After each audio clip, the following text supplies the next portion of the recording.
The rain in Seattle had a way of filling the silence, of slipping into the spaces between thoughts and disguising itself as calm. But tonight, it wasn't calming. Tonight, the rain sounded like a warning, a steady tapping against the windows of the Harper home, as if urging someone inside to finally pay attention. Michael Harper stood by the living room window, a half-finished cup of coffee cooling in his hands. He watched the rain slide down the glass, blurring the neon glow from the 24-hour grocery store across the street.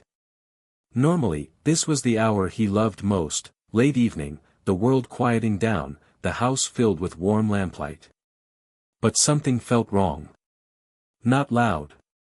Not obvious. Just wrong. It had started as a small, passing thought weeks ago, a sense that his wife was different. Distracted. Hiding something behind tightly controlled smiles and perfectly timed explanations. And Michael wasn't the kind of man who jumped to conclusions. He believed in logic, in evidence, in trusting the woman he had spent 8 years building a life with. Yet the unease had grown roots. He heard footsteps behind him. "Mike? You're still awake." Elizabeth's voice came soft and casual, like nothing in the world was out of place.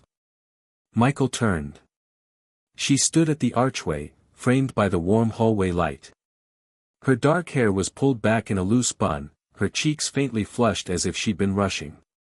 She wore her beige trench coat, the one she usually wore only for work, and her hand hovered near the belt, too slow, too deliberate, as if checking whether it was tied properly. He frowned. "It's almost midnight, Liz." "Yeah, the meeting ran late." She forced a small laugh. "You know how the new director is. Loves hearing himself talk." Michael didn't answer right away. Instead, he looked at the coat again. It was wet, but unevenly.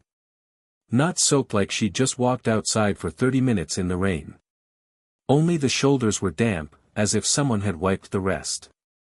Or as if she'd been somewhere else before the meeting. She stepped into the room, avoiding his eyes. "Sorry. I didn't mean to wake you. I wasn't asleep." Elizabeth finally glanced at him, and for a second something flickered in her expression, guilt, fear, or maybe just surprise that he was scrutinizing her. "You're quiet," she said. "So are you." She shrugged. "Long day. I'm exhausted." Michael nodded slowly, too slowly. His gaze drifted to her neck, a faint red mark near her collarbone. It wasn't bright, but it was noticeable.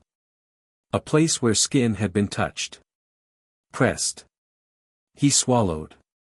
"Liz, what happened here?" He pointed gently. Elizabeth instinctively reached up, fingertips brushing the mark before she froze. The hesitation lasted less than a second, but he saw it. Felt it. "Oh." She forced a smile again, tighter, more brittle. "That. I scratched myself at work. My necklace got caught on my skin. It happens." She said it too quickly. Michael didn't respond. He just looked at her, really looked, at the way she shifted her weight, at how her breathing seemed a little too controlled, at the faint smell of cologne on her coat that didn't belong to him. The rain outside grew heavier. Elizabeth sensed the question in his eyes and tried to walk around him toward the bedroom. "I'm gonna shower and go to bed," she murmured. Michael caught her hand. "Just gently. Not accusatory. Not yet." "Liz," he said quietly. "Are you sure everything's okay?" Her hand tensed in his. She didn't turn around. "Of course it is," she said. But her voice cracked on the last word. Michael watched her retreat down the hallway, the soft glow of the bathroom light swallowing her shadow as she closed the door. The shower started, a steady hum beneath the rainfall outside. He stood there alone, the cold coffee in his hand, the strange cologne still hanging in the air, and the knowledge, the terrifying, undeniable knowledge, settling in the pit of his stomach. Something was wrong. Very wrong. Tonight wasn't the beginning. It was simply the moment he finally felt the first crack in the quiet. Michael didn't sleep that night. He lay in bed beside Elizabeth, staring at the ceiling while the sound of her soft, steady breathing filled the room. She fell asleep almost immediately after her shower, too quickly, in his opinion. As though shutting down was easier than facing him. Easier than answering questions she clearly didn't want to hear. He watched the faint rise and fall of her shoulders, wondering how many nights he had missed the signs. How long had she been coming home late? How many explanations had he accepted without looking deeper? His mind ran in circles until exhaustion finally forced him into a restless, shallow sleep. In the morning, the house smelled of coffee and toasted bread. A normal smell, familiar, comforting, and yet the atmosphere felt cold.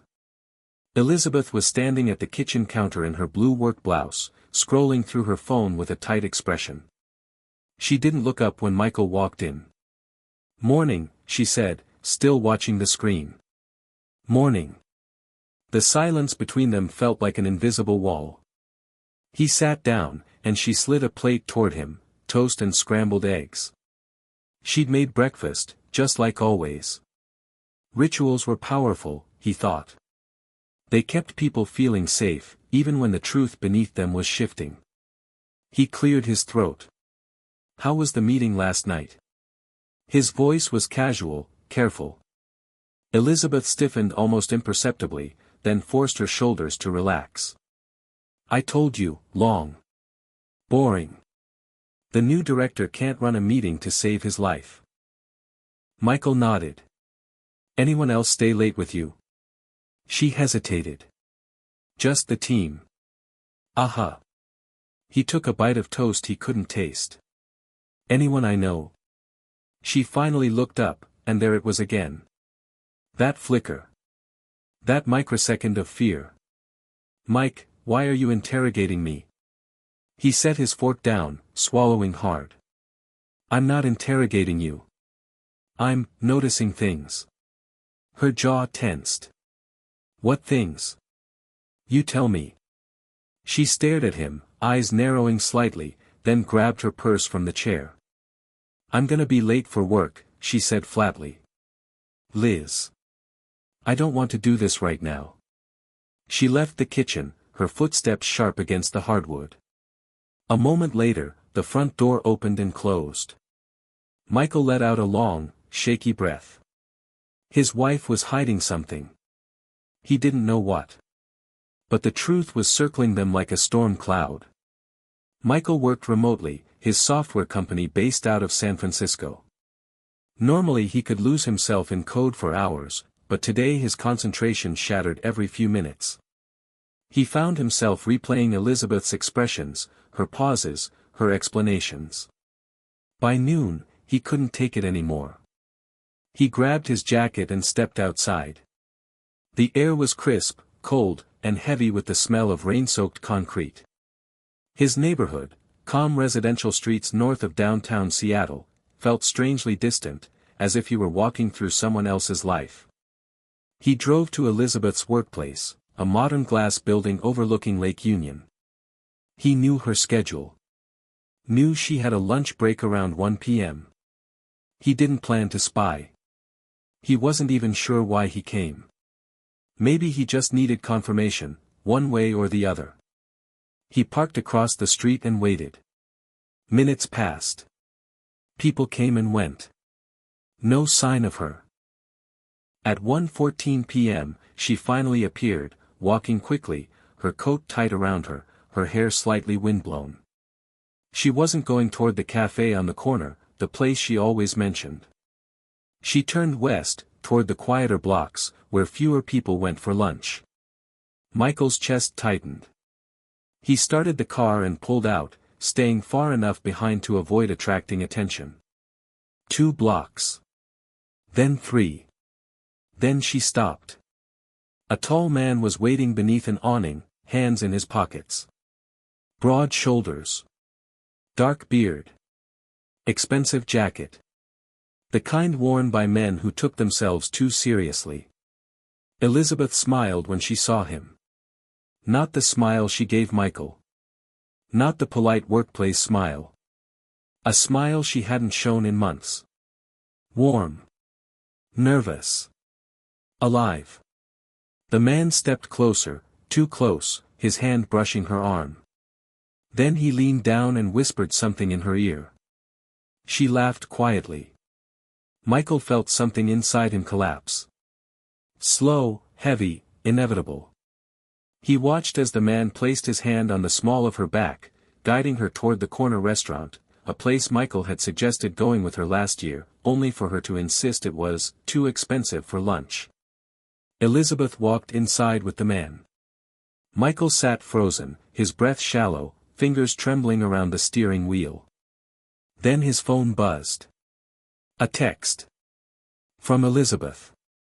Busy day. Probably home late again. Don't wait up, Red Heart. He stared at the message. She was lying to him even now. He felt the truth settle like ice in his bloodstream. This wasn't a misunderstanding. It wasn't a bad week. It wasn't stress or work pressure or a rough patch. His wife was cheating on him. Michael didn't follow them inside. He didn't take photos. He didn't confront them. Instead, he drove back home, parked the car, sat in the quiet living room, and tried to understand how his whole world had shifted in 1 hour. He didn't cry. Not yet. He just sat there, staring into the rain, whispering the only question that mattered. Why, Liz? Why? The storm outside answered for her, the rain hammering the windows harder than before. The house felt different now. Not physically, the walls were the same muted gray, the framed photos still hung in their neat rows along the hallway, the warm scent of cedar still drifted from the wooden shelves Michael had built with his own hands.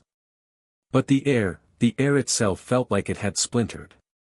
Every object now carried a question mark. The coffee mugs she used every morning. The jacket she hung by the door. The soft, faded blanket they bought on their first anniversary trip to Portland. All of it felt contaminated by the truth he had witnessed. Michael sat on the living room couch, elbows on his knees, hands clasped so tightly his knuckles whitened.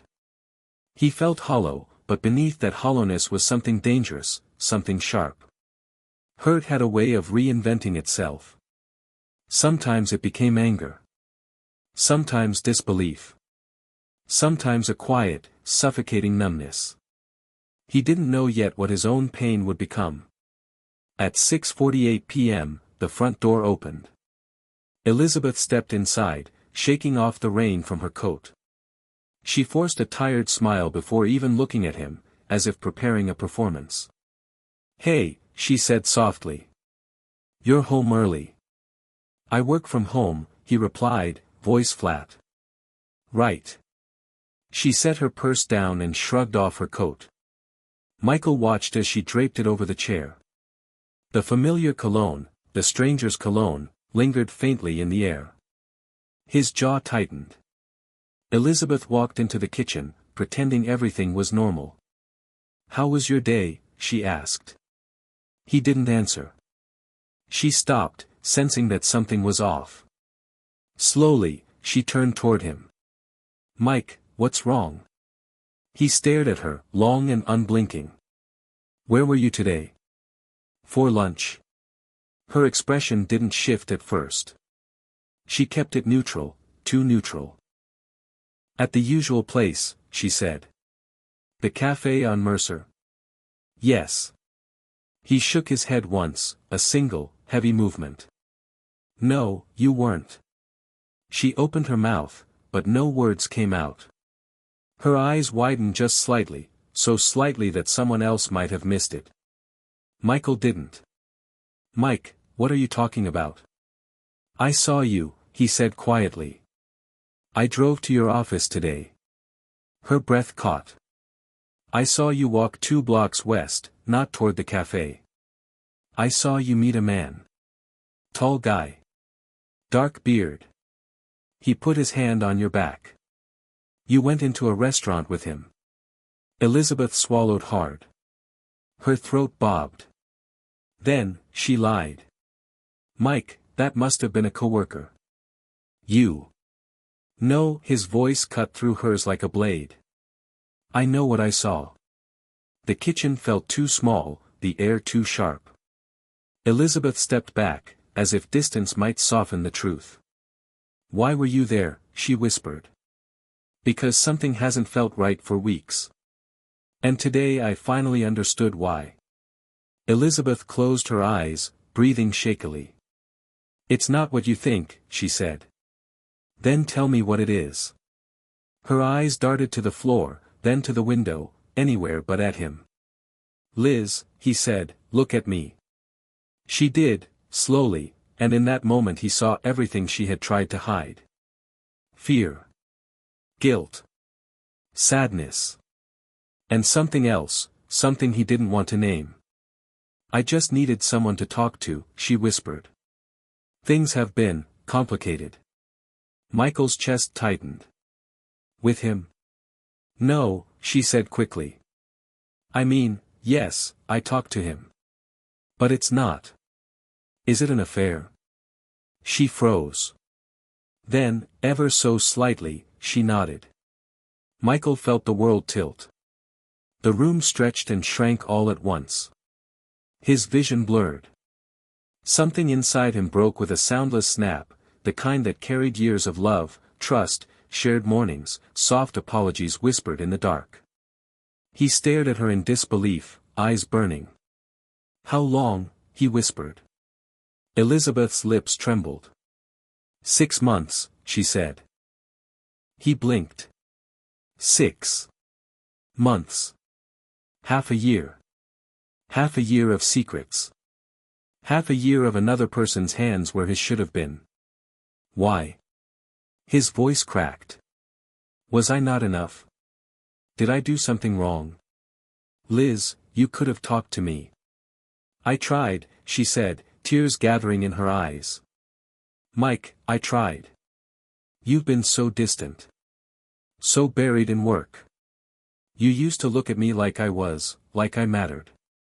And then somewhere along the way, that changed. That's not true. It is, she said softly. You used to ask about my day. You used to notice things. But then you got caught up in deadlines and meetings, and I felt invisible. He stared at her, stunned, confused, furious. You cheated on me, he said, voice low, shaking. And you're blaming me? No, I'm not. It sure sounds like it. Tears spilled down her cheeks. I'm not excusing anything, she whispered. I messed up. I know I messed up. But it's not just physical with him. He listens. He sees me. Michael felt that sentence like a knife twisting inside his chest. So this is emotional too. Elizabeth nodded once, barely. The truth landed heavier than the rain outside. Michael ran a hand through his hair, stepping back.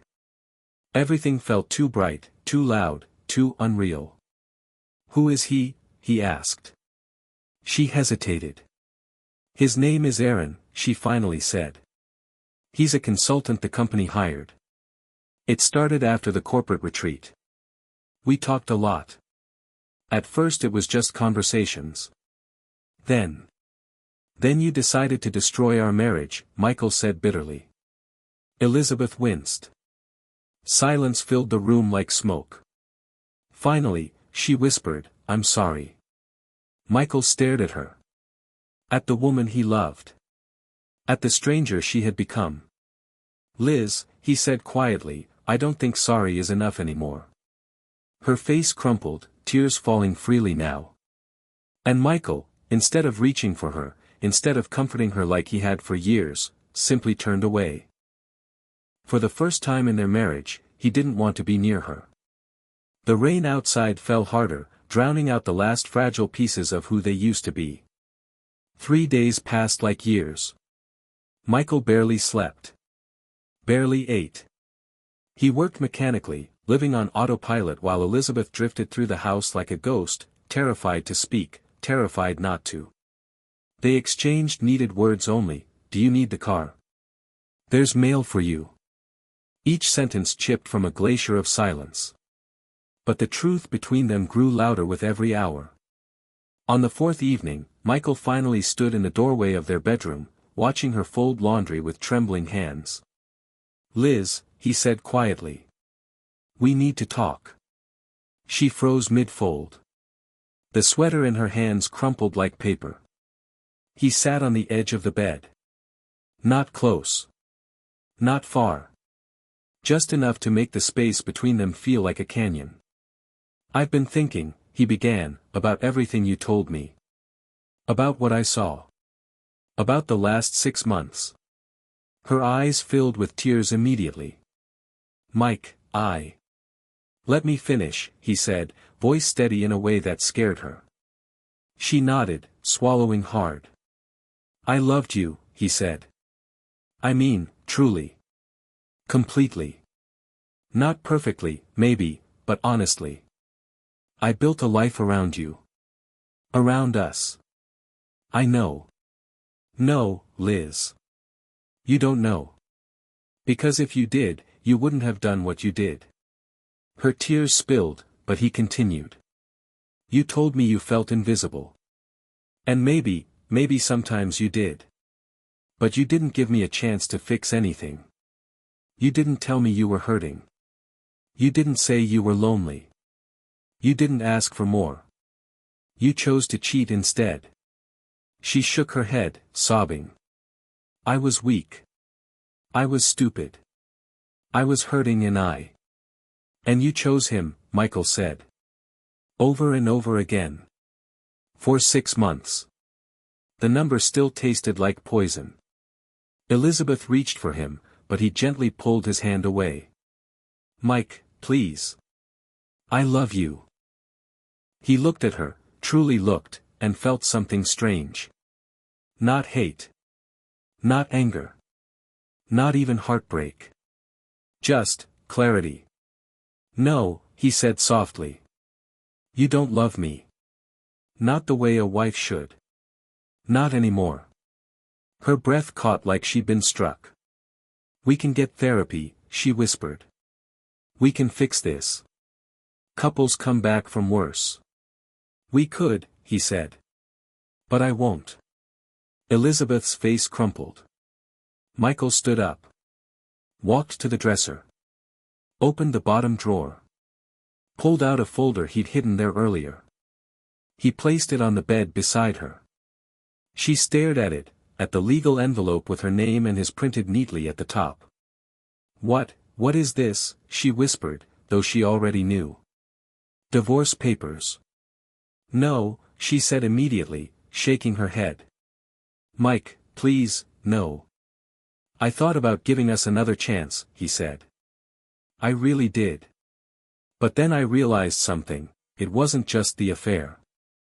It was the lying. The manipulation. The way you came home every night, looked me in the eye, and said you loved me while planning lunch dates with him." She sobbed harder, clutching the envelope. "And the worst part, Liz," he said quietly, "is that if I hadn't caught you, if I hadn't gone there, you would still be lying right now." Elizabeth buried her face in her hands. Michael felt his voice tightening, but he kept speaking, the words pulling themselves from a place he didn't know existed. "I don't want to spend the rest of my life wondering where you are, who you're with, or whether your smile is real. I deserve better than that. We both do." Elizabeth reached out, grabbing his wrist. "Mike, please don't go. Please. I'll end it with him, I'll do anything, You already ended us," he said. She let go. Slowly, Michael walked to the closet and took out a small suitcase. He filled it silently, a few shirts, jeans, toiletries, his laptop, the essentials. Elizabeth watched him, trembling, breaking apart one breath at a time. When he zipped the suitcase shut, she whispered. "So this is it?" He paused at the doorway. "You asked why I was so distant these last months," he said. "It's because somewhere deep down, I knew something was wrong. I just didn't want to believe it." Her sobs were quiet now, exhausted, defeated. Goodbye, Liz. He walked out, closing the door behind him with a soft click. It rained again that night. Michael loaded the suitcase into his car, sat behind the wheel, and stared at the house they had shared for 8 years. Every memory flickered through his mind, the laughter, the fights, the whispered goodnights, the mornings with coffee and sunlight. And then he pictured her smile today. The one she reserved for someone else. He turned the key. The engine hummed to life. He didn't look back as he drove away. 3 months later, the divorce was finalized. Elizabeth moved into a small apartment downtown. Michael transferred to his company's San Francisco office, starting fresh in a city where every street felt like possibility instead of memory. He wasn't healed. Not completely. But he was lighter. He learned something in those months alone. Sometimes the greatest act of love is leaving someone who shattered you, so you can rebuild the parts of yourself they broke. And sometimes the strongest revenge is not anger, but freedom.